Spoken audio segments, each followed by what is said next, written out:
Alright, what's up guys? Randomonium here. We'll be watching the H2K versus Albus Nox series. This is game one. We're going to be watching things at 1.5 times speed once we actually get into the champion select. But this is the quarterfinals.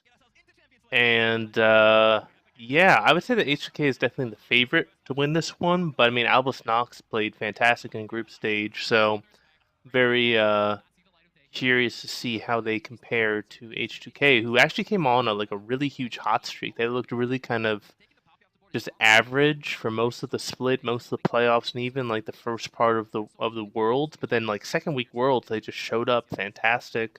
They were able to actually get the first place in their group. They actually beat EDG to get first place, which was really impressive. Um, so yeah, I'm expecting big things from H2K. I do think that they'll be able to get to the semifinals. I don't know if they're going to be able to get past Samsung Galaxy though. I think that's going to be a really tough matchup for them. Bans for H2K are Brand, obviously. Okay, Poppy, and then the Jin. That makes sense. Brand is the Crit's main champion. Um, Poppy, that's kind of interesting that they're trying to ban out the Poppy. Jin makes sense. Over on Albus Nox side, they ban out the Nidalee, the Rise, and the Kennen. Those all make sense. Yankos on the Nidalee, Ryu on the Rise, and Odo on the Kennen. All very commonly played champs. Oh, wow. First pick for the Jace for H2K. That's very interesting that they put such a high priority on the Jace. And also that they're showing their solo lane in the first rotation. I would expect them to show jungle or maybe even support, like, Karma or something like that in the first rotation. Albus Nox responds with Caitlyn and Olaf. Makes sense, right? I think PvP Steos had a couple games with Olaf where he was pretty decent, and then Caitlyn, I think, is a really, really strong AD carry that a lot of people underestimate. Her headshots just are ridiculously powerful, and she has a strong laning phase. So I think that really, I think she's very undervalued as an AD carry right now. H2K goes for the Lee Sin and the Zyra. That's interesting. A lot of the Korean teams have been picking up the Zyra, so it looks like that's something that H2K has been experimenting with as well. And then Yankos on Lee Sin is very good. Gonna be interesting to see how he goes up against Olaf, though. Albus Nox picks up the Zyra and the Bard. That's actually curious, right? Because they know that the Jace is most likely going top lane. So I'm curious as to why they picked their top lane, or why they didn't pick their top laner in the second rotation, and then save their last pick for a counter pick mid. By showing their mid laner now, that allows H2K to counter pick the Syndra. I guess they were worried about H2K possibly picking up the Syndra, and they didn't want to go into a different matchup. But yeah, Syndra's definitely S tier. And then the Bard, that's something that I've been waiting for. I think Bard is a really great support that allows you to set up a lot of really interesting plays, especially if you can chain CC or you get somebody who wants to run at you like an Olaf. Looks like the last picks for H2K are going to be Sivir and Vladimir. Vladimir is kind of the standard pick into the Syndra because he can pool her ultimate, so he can negate a lot of her burst damage. And he can basically kind of counter push her pretty effectively. So that makes sense. Go for that. The Sivir, it's kind of interesting going for the Sivir rather than, I don't know, something like an Ezreal or something like that. Like Sivir, I mean, she gets very strong once you pick up like 3 items, but she definitely has a very short range, which allows her to be kind of bullied by the Caitlyn. Um, so yeah, I'm not so sure about that pickup. And then the last pickup for Albus Nox was the Gnar. Gnar into Jace is actually pretty good matchup, especially since they banned out the Kennen. Um, Gnar can hold his own against the Jace, and if he plays well around his Mega Gnar, then he can actually win the lane. So it's gonna be interesting to see how those lanes play out. So top lane Gnar versus Jace. I feel like that's a pretty even lane. I feel like Gnar has better scaling into the late game, but Jace definitely has a stronger mid game. Once he hits that kind of like that 2 item power spike, he deals a scary amount of damage, and his all-in potential is very strong. Um, so yeah, it's going to be a question of whether H2K can take advantage of that. I think if the game goes really late, then Gnar has the advantage. The same can be said kind of for the jungle matchup between the Olaf and the Lee Sin. Lee Sin definitely has a stronger advantage like in the early levels. Once Olaf gets his Ragnarok, he definitely has the advantage and he can snowball very easily. Um, then Olaf kind of begins to fall off if he doesn't snowball. And the Lee Sin he also falls off, but his effectiveness will still be can still be very strong just because he has that flash kick. So even at like the 50 or 60 minute mark, even if the Lee Sin is kind of fallen off by that point, he can still, win the game for his team by landing that flash kick combo. Mid lane, Syndra versus Vladimir. I expect this just to be a good old farm fest. Vladimir really kind of negates a lot of Syndra's strengths.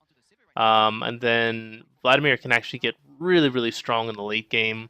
So I feel like the later this game goes, the more it favors the Vladimir over the Syndra. But the Syndra will be able to one-shot pretty much anyone who isn't the Vladimir on H2K's side of things. Then finally in the bot lane, the Sivir Zyra versus Caitlyn Bard. I feel like Caitlyn is definitely a stronger laner than Sivir. Caitlyn definitely has kind of like a mid-game lull where she's not very strong, and then once she gets kind of like 4 items, she gets really, really good. Sivir gets really, really good once she gets at least 3 items. Oh, this is going to be interesting. This might be first blood, actually. There's the flash. Oh, well played by Odo. This should be a double. Yep. Really well played by Odo Ame. That's really well done. That's actually really huge for H2K. So this is something that a lot of people make the mistake of. That flash by Smurf completely screwed them. Like, you really can't go for that flash unless you know you're gonna be able to turn the fight. So that was definitely bad on. That was definitely a mistake from Smurf, and now he's pretty much got he's lost the lane. So anyway, back to Sivir versus Caitlyn. Caitlyn should be able to win that matchup early. I mean, the Zyra does have more damage than the Bard earlier on, but the Bard's utility is just really huge. So this is smart, going mid lane. The Syndra was pretty much out of mana, so they're basically forcing her out of the lane now. If she stays around, then she's pretty much guaranteeing that she's going to get killed. So Ryu should be able to get the early push on, and then he should be able to get a more favorable back than Syndra does.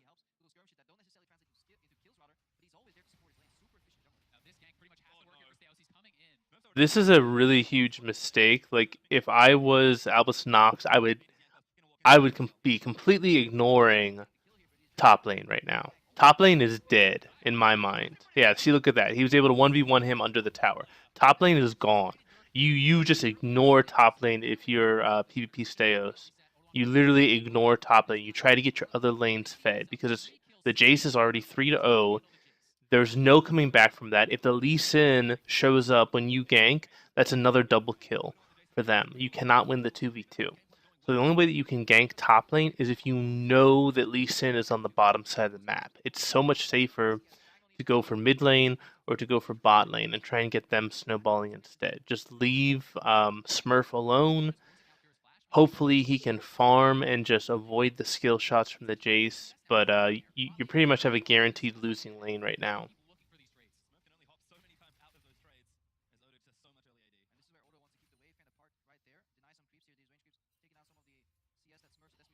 So yeah, now that Olaf has a level 6, I'm looking for him to exert some pressure, preferably around the bot side of the map.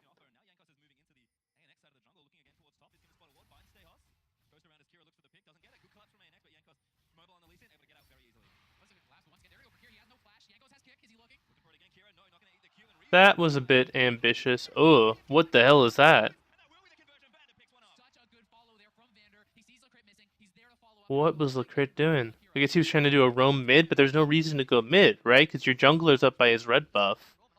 So you're in a 2v2, and if you get spotted out by a ward, then the Zyra's going to roam too, and you're in a 3v2.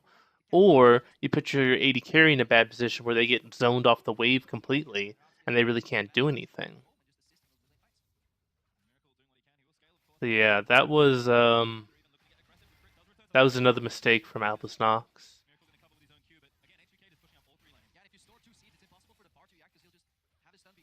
I don't know why PvP Steo is just playing around this top side of the map.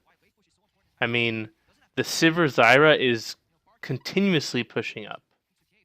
Like, literally, you just, especially with the Bard's ability to kind of, like, use his magical journey to kind of create interesting paths for the gank.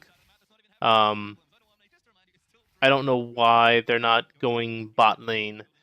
You go through Magical Journey, you bypass all of their warding, you pop Ragnarok, the Zyra can't stop you, the Sivir can't stop you, and you just run them down. And then if necessary, you can use a Bard ultimate to freeze them in place.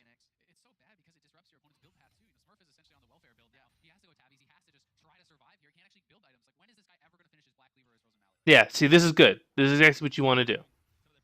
You start trying to set up the gank.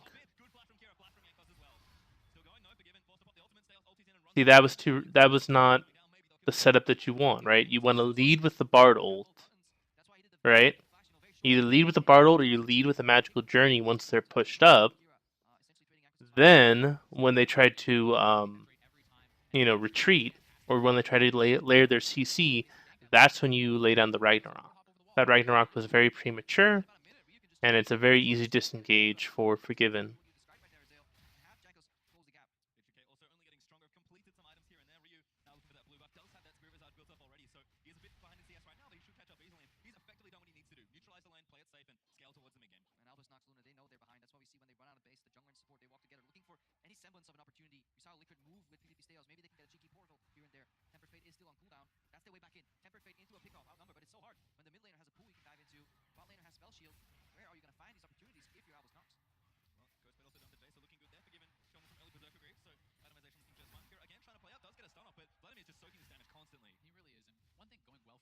Yeah, this is a really bad position for Albus Nox.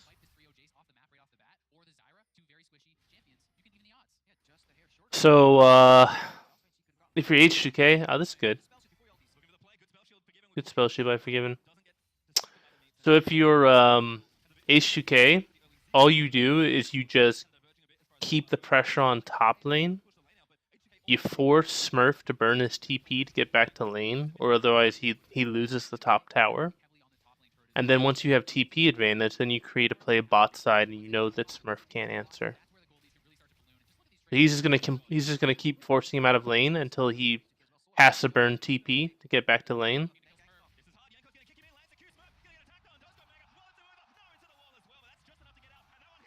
There we go. Well played.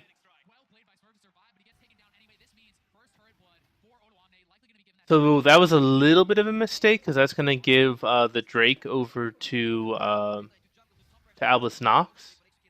If they had instead just... So if Jankos hadn't gone top lane, they wouldn't have gotten the kill, right? But instead, they would have forced Smurf to back. And then he would have had to make the choice of whether he gives up the top tower or whether he gives up his teleport. If he gives up his teleport, then that means you get Dragon. And if he doesn't give up his teleport, then you don't give up Dragon to the enemy team. You don't give up Dragon to Albus Nox, but you still get the top tower. Because of the way they executed it, they traded top tower and a kill for a Dragon, which is still a good trade, but they could have milked it harder. They could have milked it for a lot more. They could have gotten something for nothing if they had played it a little bit differently.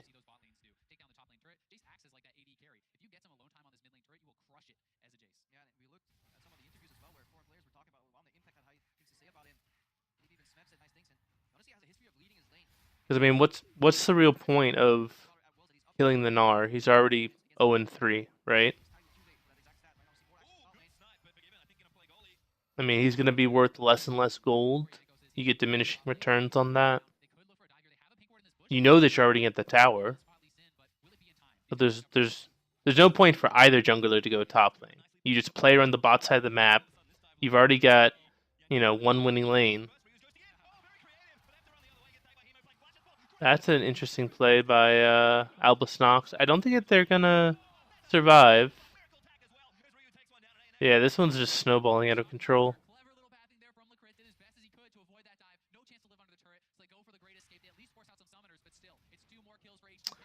Instead of going that way, I'm kind of wondering if they could have gone. I don't know if you can see my mouse or not, but they could have gone up that path because you can drop a magical journey that allows you to pretty much pops you out at the second tier 2. Like, no, it was too late. I don't think they could have done it. I think that was the best they could have possibly done. They at least caused them to have to burn some summoner spells to get those kills.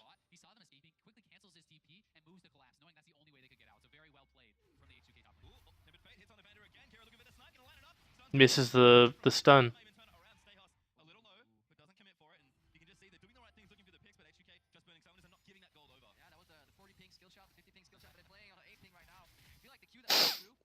So H2K is in a commanding lead right now, and there's no reason why they shouldn't win this game. They're up 7 kills to 0. They're up 2 towers to 0. They've already rotated the Vladimir to the side lane. There's nobody who can stop the Vladimir split push. So Vladimir just pretty much is a free lane. Jace has a free lane, and then you just put, Okay. So basically, which the situation that you're in is that H2K is going to be farming all 3 lanes for experience, and Albus Nox can't. They can't farm all 3 lanes as effectively as H2K can. So you're going to see that H2K is going to start growing their gold lead and also growing their experience lead. And also it sets them up for things like this where they can go for tower dives in mid lane.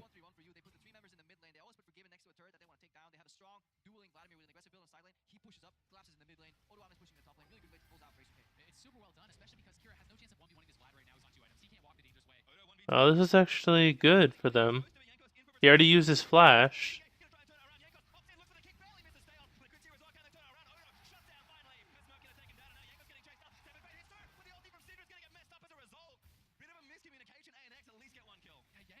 That was good. They at least were able to turn a kill around.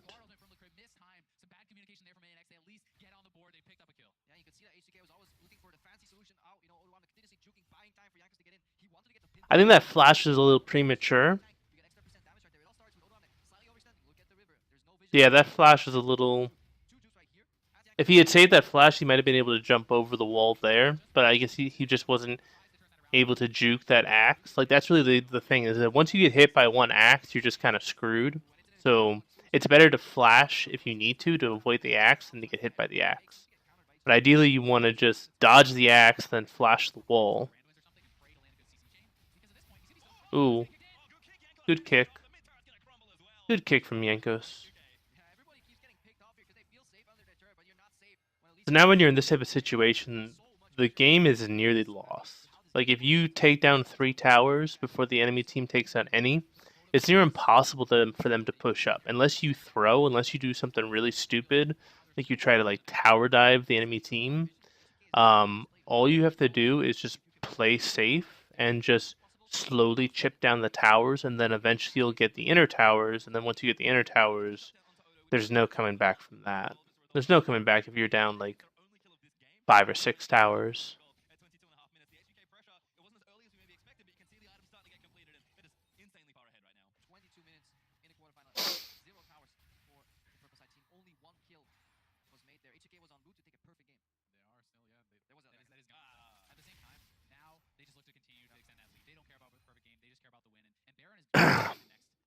So win condition for H2K, they just keep farming all 3 lanes. They just keep up their CS advantage. They just keep up their experience advantage. They take any dragon that pops up. They deny vision around Baron Pit. Once they get strong enough to take Baron, they can just sit around and bait it. and Albus Nox will have to face check into them. They can pick up a pick. Ooh, that was good. They might actually kill. Yeah, they kill Yankos. Well played. Yep. Okay, so that's going to be mid turret, possibly also top turret as well, or bot turret. They can probably get both. Uh, they might get the inhibitor turret. I don't think they're going to get the actual inhibitor.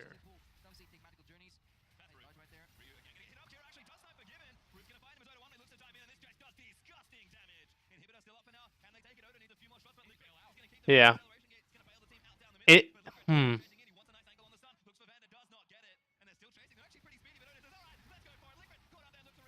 Okay.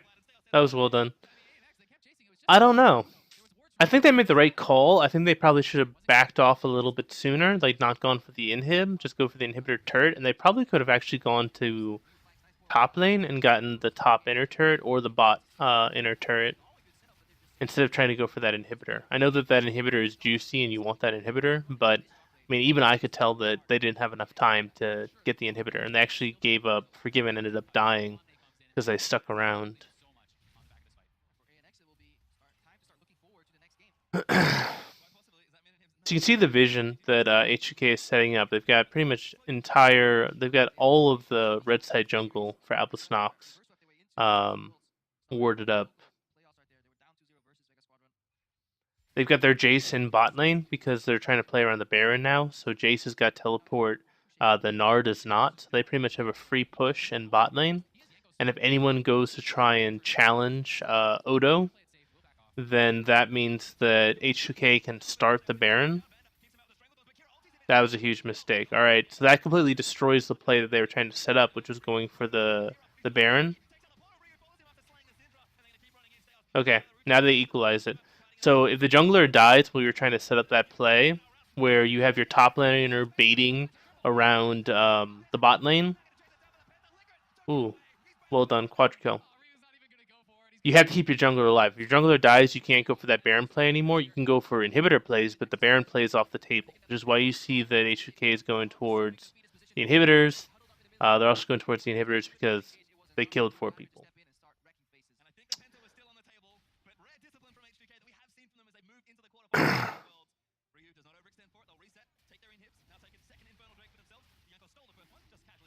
So you get Drake. You've got a constant push in bot lane.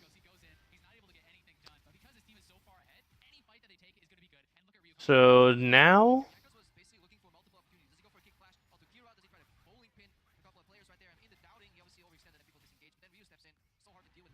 yeah, now you start playing around Baron, but you gotta be kind of careful. This is what, a 4v2? Yeah, that was really aggressive by Ryu. He should have just delayed a little bit. The only reason why they win this is because they're so far ahead. There should be a free Baron. Yeah, PV Steos is down, so the Olaf is down, so it should be a free Baron.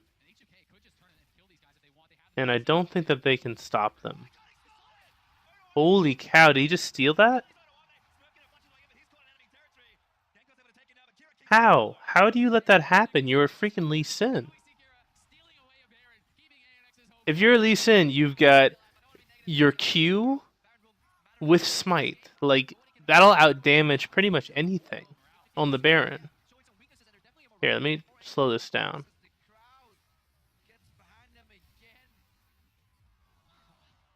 What the heck? That's impressive. That's really impressive. That just shows you high skill level these guys are. That should not happen. Like, that should never happen. That's gonna stall out this game quite a bit. If H2K had gotten the Baron, then it would have been pretty much GG. But now, not so much.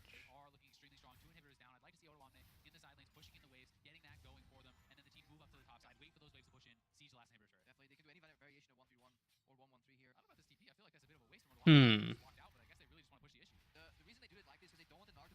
Now all you gotta really do is H2K. You just stall out the Baron.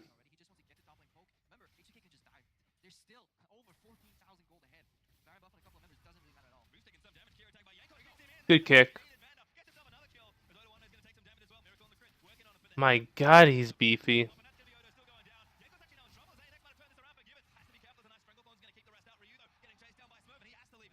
This is just very sloppy by H2K. Like, I understand they're like really far ahead as far as gold is concerned, but there's no reason to kind of play that sloppy in a quarterfinals game. And it kind of makes me worried for assuming that H2K wins. It makes me kind of worried for the next round because yeah, against Albus Nox, maybe you can play this sloppy and still have a 14k gold advantage. But against a team like Samsung Galaxy, if you make the mistakes that H2K has made, Samsung Galaxy will come back and will beat you if you keep giving them ways into this game, which is what H2K has been doing.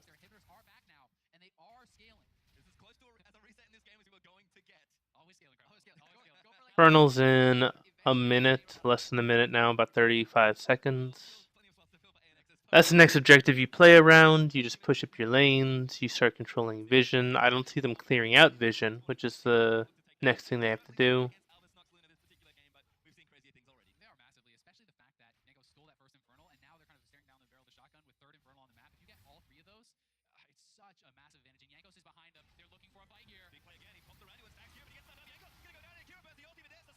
One for one, but you lose your jungler. Okay, they get their jungler. That should be double inhib, and then you should be able to get the Infernal Drake off of that as well. Don't chase for the kill. Go for the inhib.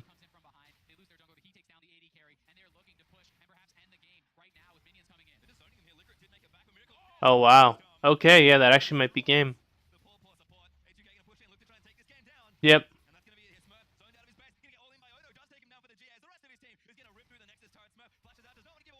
Alright, GG.